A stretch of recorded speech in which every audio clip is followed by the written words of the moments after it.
Dehgam Naroda highway પર જે ગમખ્વાર અકસ્માતની ઘટના સામે આવી હતી તેમાં 2 યુવાનોએ જીવ ગુમાવ્યા હતા।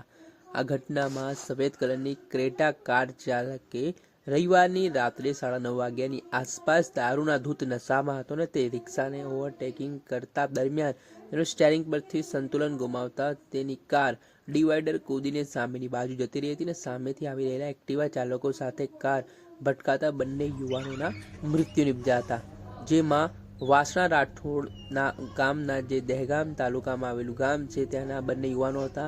વિશાલસિંહ રાઠોડ અને અમિતસિંહ રાઠોડ નામના બંને યુવાનો ખાસ મિત્ર હોવાની વાત સામે આવી છે અને બંને એક સાથે નોકરીએ જતા આવતા હતા, પરંતુ જેવી રીતે ક્રેટા ચાલક કાર બનીને ત્રાટક્યો હતો અને તેના ઘટનાને અંજામ આપ્યો છે તે મામલાને લઈને હાલ મૃતકના પરિજનોમાં ભારે આક્રોશ જોવા મળી રહ્યો છે। આ સમગ્ર ઘટનાના સંદર્ભમાં પોલીસે આરોપી ગોપાલ પટેલની ધરપકડ કરી છે। ત્યારે ઘટનાના સંદર્ભમાં પોલીસ દ્વારા મહત્વના ખુલાસા પણ કરવામાં આવ્યા છે। ત્યારે શું કહી રહ્યા છે અમદાવાદ ગ્રામ્યના પોલીસ અધિકારી મેઘા તેવર તે સાંભળી લો।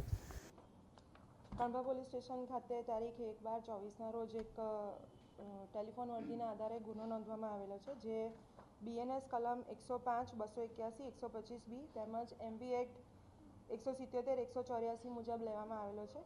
એની વિગતો ટેલિફોન વર્દીના આધારે જાણવા મળેલું કે એક એક્ટિવા અને ક્રેટા ગાડી વચ્ચે કણભા પોલીસ સ્ટેશનની હદમાં એણાસણ ગામ પાસે એક એક્સિડન્ટ થયો છે અને ગમખ્વાર અકસ્માત હોવાની ટેલિફોન વર્દી હતી। તાત્કાલિક પોલીસ સ્ટેશનના સ્ટાફ તેમજ અધિકારીઓ ત્યાં પહોંચ્યા હતા અને આ બાબતે આરોપીને પણ પોલીસે પકડી લીધો છે। એક્ટિવા ચાલક જે છે બે જે ગાંધીનગરના ખાતેના દહેગામ પાસેના જ રાઠોડવાસ વાસણા ખાતેના રહેવાસી છે અને તેઓ નરોડા પાસેથી પરત જતા હતા।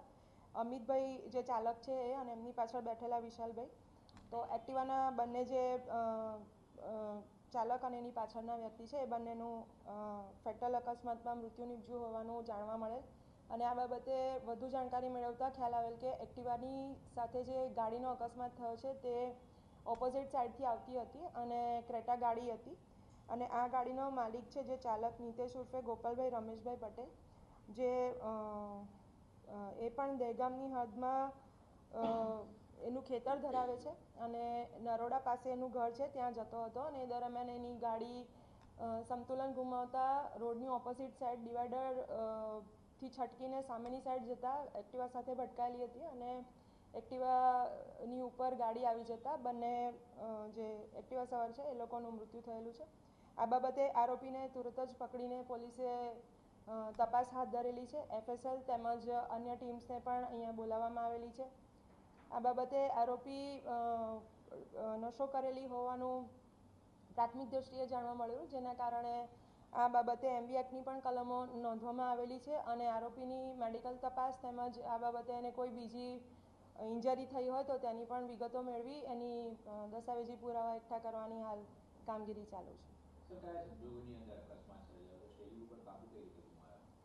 પ્રાથમિક દ્રષ્ટિએ જે આરોપીએ જણાવ્યું છે તે પ્રમાણે તેના ખેતર જે દહેગામ પોલીસ સ્ટેશનની હદમાં છે ત્યાં એનું ખેતર છે, ત્યાં એણે ડ્રિંક કરેલું હોવાનું એણે પ્રાથમિક દ્રષ્ટિએ જણાવેલું છે પૂછપરછમાં અને ત્યારબાદ એણે એ ગાડી લઈને નરોડા એના ઘર તરફ આવતો હતો। આ દરમિયાન ડ્રિંક કરેલું હોવાના કારણે એની સંતુલન ગુમાવી અને એની ગાડી જ્યારે રિક્ષાની પાછળ હતી ત્યારે રિક્ષાને ઓવરટેક કરવા માટે એણે સ્પીડ થોડી વધારે ઝડપ વધારી હતી અને આ દરમિયાન જે ડિવાઈડર છે એની પર જે બ્લોક્સ મૂકેલા છે એ બ્લોક સાથે ભટકાઈને એની ગાડી સ્કીડ થઈને ઓપોઝિટ સાઈડ જતી રહી હતી અને જેના કારણે એ ઓપોઝિટ સાઈડથી આવતા એક્ટિવા સાથે ભટકાઈ હતી।